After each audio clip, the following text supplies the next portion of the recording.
Falando então da primeira etapa da fertilização, que é a estimulação do ovário. A gente usa no processo de FIV, seja para produzir e congelar óvulos, seja para produzir e congelar embriões, 3 medicações. A primeira são hormônios FSH e LH, que servem para fazer o folículo do ovário crescer. Dentro daquele folículo tem um óvulo potencial. Então, o FSH e o LH são hormônios que fazem esse folículo crescer. A segunda medicação, pode ser injeção, pode ser comprimido, depende do caso. São medicamentos que servem para o óvulo não romper sozinho, então para a pessoa não ter uma ovulação, para o folículo não romper sozinho. E aí quando esses folículos cresceram, eles estão estimulados, eles não ovularem espontâneo, dependendo do tamanho, eu defino a dose e o período da medicação, a gente faz a terceira medicação, que são hormônios que vão forçar aquele óvulo a amadurecer e soltar da parede do folículo. Então, quando o ovário está quiescente, sem estimular, a pessoa tem os folículos antrais, que são os óvulos potenciais que têm capacidade de responder aos hormônios. A gente começa com esses hormônios, que são FSH e LH, em doses adaptadas de acordo com o perfil da paciente. Não pode ser pouco, porque tem que estimular bem, não pode ser muito para não ter muito efeito colateral. E a gente sabe dosar e definir qual é o melhor hormônio para cada pessoa. Usando esses hormônios, em geral, num prazo ali de 7, 8, 10 dias, os folículos estão num tamanho adequado que permita ele ter uma chance grande de ter óvulos maduros. A gente faz a medicação final para esse óvulo soltar da parede do folículo, como se fosse uma bexiga. O óvulo fica coladinho aqui na parede. Com a medicação final, que a gente chama de trigger, esse óvulo vai soltar da parede, ficar dentro do líquido do folículo e ele vai amadurecer. Um pouco antes de amadurecer, que seria o período dele ovular, a paciente vai para o laboratório, faz um ultrassom sob anestesia, está sedada. Nesse ultrassom transvaginal é colocado uma agulhinha fina que vai através do fundo da vagina, perfura o folículo do ovário e aspira esse líquido. Junto com o líquido do folículo vem o óvulo. Esse óvulo é colocado no laboratório junto com o espermatozoide, tem várias formas disso acontecer, e formam seus embriões. Ou, no caso de congelar óvulos, com preservação de fertilidade, os óvulos são avaliados e aqueles que são maduros são congelados. A segunda medicação que a gente usa, que é para evitar que o folículo rompa sozinho, tem várias formas. Eu gosto bastante de usar como comprimido. São mais baratos, são muito efetivos. Dependendo do comprimido que a gente usa, ele também pode ajudar a estimular o crescimento dos folículos. Tem a opção de injeção, tem seus prós, tem seus contras, tendem a ser mais caros as injeções. E hoje tem os casos que só pode ser no formato de injeção, mas a grande maioria dá para ser como comprimido, mais amigável, mais efetivo, com um custo mais acessível e que cumpre muito bem a função dessa medicação segunda, que seria bloquear, evitar a ovulação espontânea.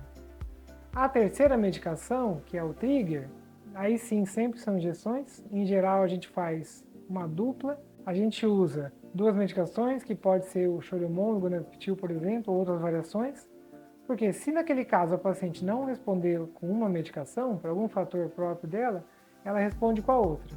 Outra vantagem de fazer isso é que às vezes uma das medicações tem a meia-vida muito longa, ela fica no organismo muitos dias, e isso pode potencializar os sintomas que tem depois da captação. A gente consegue reduzir a dose dessa medicação que é mais perigosa, acrescentando uma outra que é mais tranquila, uma ajuda a outra. Sobre os prazos, como é que funciona na prática? A paciente chega para começar a medicação. Ela pode começar as medicações no primeiro, segundo ou terceiro dia da menstruação, de preferência, mas tem casos que pode começar a qualquer momento. Então a gente começa as medicações nesse segundo dia da menstruação, por exemplo. A paciente vai voltar no consultório para fazer ultrassom, em geral, 8 dias depois. E aí, nesse 8º dia, na maior parte dos casos, a gente já consegue no ultrassom ter uma previsão e marcar a captação. Alguns casos avaliam um pouco antes, outros avaliam de novo depois. Mas a grande maioria das vezes, um único ultrassom já consigo marcar a data da captação. A gente agenda esse ultrassom para uma data segura, por isso que às vezes antecipa um pouco e às vezes tem que repetir um outro. Essa questão de avaliar no consultório, o que eu vou ver? Eu vou ver quantos folículos estão crescendo, o tamanho deles.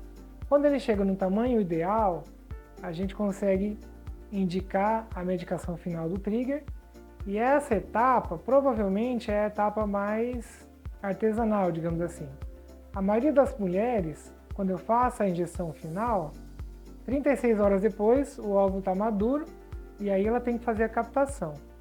Algumas mulheres, o intervalo é mais curto, e a gente não consegue saber, só testando. Outras, o intervalo é mais longo. Então, algumas vezes, a gente acontece, por exemplo, algumas vezes, a gente marcar a captação e a paciente ovulou antes, outras vezes não amadureceu. Mas isso é raro, a gente tende a acertar, porque geralmente é previsível de acordo com o tamanho e o número de folículos.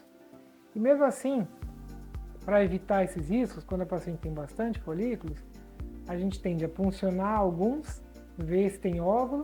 Se já teve e está bom, funciona todos.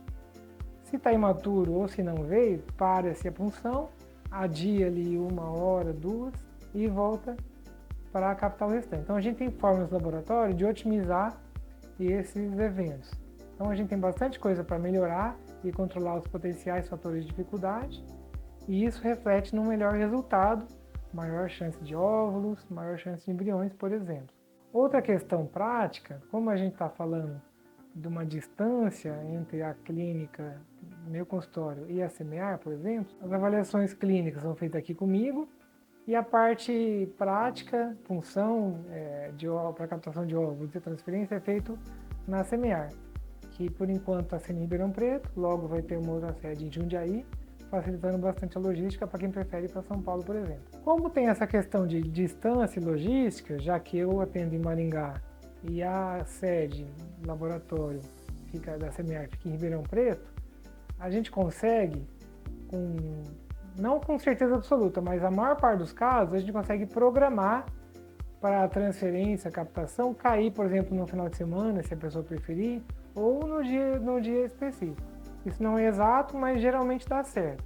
Bom, falando do custo então, em média, eu não posso falar aqui valores, mas a gente passa a previsão depois já no primeiro atendimento, o que a gente gasta na CMEAR para fazer um ciclo, incluindo a minha parte, mais a medicação, mais o laboratório, tende a ser metade ou 1/3 do que a maior parte das clínicas cobram para fazer um único ciclo. Isso justifica-se pela questão que eu comentei do alto volume de casos da CMEAR. Então o custo fica muito reduzido. Em geral, a medicação, por exemplo, se eu te passar a receita para ir na farmácia comprar, primeiro que não vai ter, tem que encomendar, são medicamentos caros, raros. Vamos supor que você gaste 10x para comprar na farmácia. Como a gente compra em muitos médicos, lotes grandes, inteiros, direto da indústria, a gente consegue praticar custo para as medicações que seria mais ou menos 2x ao invés de 10x. A gente acaba dividindo os custos, isso é uma economia de larga escala. Então o que justifica o custo reduzido é o alto volume.